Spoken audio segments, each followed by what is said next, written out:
Hello everyone, good afternoon. আজ একটা অন্যরকম ভিডিও তোমাদের সাথে শেয়ার করছি। প্রথমবারের মতোই কিন্তু আমি রেসিপিটা করছি, ভাবলাম কি তোমাদের সাথেও একবার শেয়ার করি। তোমরা তো দেখেই বুঝতেই পারছো কিছুটা পরিমাণ যে কি রান্না করতে চলছি। তো এখানে দেখো আমার রাইসটাও হয়ে গেছে। আমি করব কিন্তু দম বিরিয়ানি।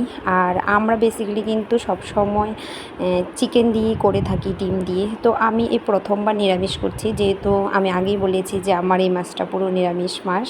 তো ভাবলাম কি একঘেয়েমি খাবার খেতে তো কারোরই ভালো লাগে না। তো কালই মোবাইলে দেখেছিলাম, দেখে মাথা আইডিয়াটা এসেছে যে কেননা এই রেসিপিটা একবার ট্রাই করি। সব সময় তো আমরা চিকেন দিয়ে খেয়েছি, নিরামিষটা একবার করে দেখি যে কীরকম হয়। তো আমার যা যা ভালো লাগে আমি সেখানে তাড়াতাড়ি নিচ্ছি। আর ওই ঘি দিয়ে যে শুধু ওই ড্রাই ফ্রুটসগুলিই কিন্তু ভেজেছিলাম, তার সাথে আবার পনিরটাও একটু ঘি দিয়ে ভেজেছিলাম। তো মাঝে আমি ভিডিও করতে ভুলে গেছি, এখন সবটা রেডি করেই তোমাদের দেখাচ্ছি। তো আমার কাছে যা অ্যাভেলেবেল ছিল আমি তা দিয়েই কিন্তু আজকের এই নিরামিষ দম বিরিয়ানিটা করেছি। আমার কাছে কিন্তু প্রথমবার করে খেয়ে কিন্তু দুর্দান্ত লেগেছে, সেটা চিকেনের থেকেও বেশি টেস্টি ছিল এটা।